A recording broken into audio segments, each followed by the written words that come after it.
అయిన యేసుక్రీస్తునందు మీ అందరికీ శుభములు. మేఘము ప్రత్యక్ష గుడారమును కమ్మగా యెహోవా తేజస్సు మందిరమును నింపెను. మీరు పరిశుద్ధులుగా జీవించాలి అని అనుకుంటే చెడుతనాన్ని విసర్జించాలి, పరిశుద్ధంగా జీవించాలి, యేసుక్రీస్తు నామాన్ని ఉచ్చరించాలి, చెడుతనాన్ని విసర్జించాలి అని మీ హృదయంలో వాక్యము ఉండాలి. కొరింథీయులకు రాసిన పత్రిక 14వ అధ్యాయము, ప్రేమ కలిగి ఉండుట ప్రయాసపడండి, ఆత్మ సంబంధమైన వరంలో ఆశతో అపేక్షించండి. ఆత్మ సంబంధమైన వరములు మీకు కావాలి, వరాలు కావాలి, ఆశీర్వాదాలు కావాలి, అభిషేకం కావాలి, ప్రేమ కలిగి నడుచుకోవాలి, శుద్ధ జలములు మాకు కావాలి. హృదయం శుద్ధిగా ఉంటారు కదండి. ఇరిగి నలిగిన హృదయం మీకు కావాలంటే, పాత్రను నింపాలి అంటే మీకు ఒక విజన్ ఉండాలి, దర్శనం ఉండాలి. ఆ దర్శనము ద్వారా మీరు చెడుతనాన్ని విసర్జిస్తారు, దివ్య ఆశీర్వాదాలు మీకు ఉంటాయి. స్వచిత్తం, నేను స్వచిత్తాన్ని, విరిగి నలిగిన మనసు మీకు కావాలి. స్వార్థాన్ని సిలువెయ్యాలి, గర్వాన్ని కాల్చి బూడిద చేయాలి. ఇన్ని ఆశీర్వాదాలు మీకు కావాలంటే మీ పాత్రలు తుంబి మీ పాత్రను నింపాలి అని దేవుడు ఆశిస్తే ఇదంతా కూడా ఖాళీ పాత్ర మీకు రావాలి. ఖాళీ పాత్రతో మీరు ఆశీర్వాదాన్ని పొందుకుంటారు, అభిషేకాన్ని పొందుకుంటారు, ప్రేమను పొందుకుంటారు. ప్రేమ కలిగి ఉండుట ప్రయాసపడండి, ఆత్మ సంబంధమైన వరములనే మీరు అపేక్షించండి. చూడండి, మొదటి కొరింథీయులకు రాసిన పత్రిక 13వ అధ్యాయం 4వ వచనంలో అయితే, ప్రేమ దీర్ఘకాలము సహించును, దయ చూపించును.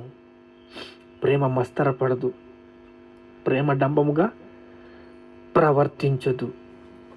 ఈ ఖాళీ పాత్రను దేవుడు నింపాలని ఆశపడుతున్నప్పుడు, మీరు దేవుని ఆశీర్వాదాలు పొందుకోవాలన్నప్పుడు మీకు కావాల్సింది, ప్రేమకున్న బహు శక్తి విశేషమైంది. ప్రేమ గొప్పది. సిలువలో తన ప్రాణాన్ని ధారపోసి మన పాపాల కోసం మన పాత్రలను కడిగి పవిత్రులుగా చేసిన యేసయ్య మనల్ని ప్రేమిస్తున్నాడు, మనల్ని అభిషేకంతో నింపాలనుకుంటున్నాడు. నోహోవు చూడండి, తన తరములో నీతిమంతుడుగా, కృప పొందినవాడుగా, తన ఆశీర్వాదం పొందినవాడిగా ఒక వాడను కట్టుకుని తన ప్రణాళికను 150 రోజులు దాంట్లో నివాసం చేయాలి, ఆహారం దాంట్లో నింపుకోవాలి, ప్రాణి పక్షి అని దేవుడు దయా సంకల్పంతో వాటిలోకి వెళ్ళి దేవుడు అనుకున్నది అనుకున్నట్టుగా జరిగింది. కానీ దానికి ఎవరు అవసరం? నీతిమంతుడు. నోహవు నీతిమంతుడు, తరం అందరిలోని నీతిమంతుడుగా జీవించాడు. మీ పాత్రను నింపాలనుకున్నప్పుడు దేవుడు దివ్య ఆశీర్వాదాలతో మిమ్మల్ని నింపాలనుకున్నప్పుడు మీ హృదయాన్ని విరిగి నలిగిన హృదయముగా మీరుండాలి. మీరు ఆశీర్వాదం కావాలనుకుంటే మీరు విరిగి నలిగిన హృదయంతో మీరు ఉండాలి. విరిగి నలిగిన హృదయంతో మీరు ఉన్నప్పుడు ప్రేమ లేకపోతే దేవుడు ఏం చేస్తాడు చెప్పండి? అంటే విరిగి నలిగిన హృదయం లేకపోతే దేవుడు చూస్తా చూస్తా చూస్తే ఎప్పుడు వస్తాడు తన పని చేస్తూనే ఉంటాడు. తన కరుణాస్తముతో కృపా దయా కనికరాన్ని మీ పైన కుమ్మరిస్తూనే ఉంటాడు. దేవుని శాంతిని మీపై కుమ్మరిస్తూనే ఉంటాడు. అభిషేకం మీకు కావాలని దేవుడు ఆశపడుతున్నాడు. లూకా సువార్త 14:11 అయితే తను తాను తగ్గించుకున్నవాడు హెచ్చింపబడతాడు. తను తాను తగ్గించుకోవాలి అంటే 14:11 హల్లెలూయా.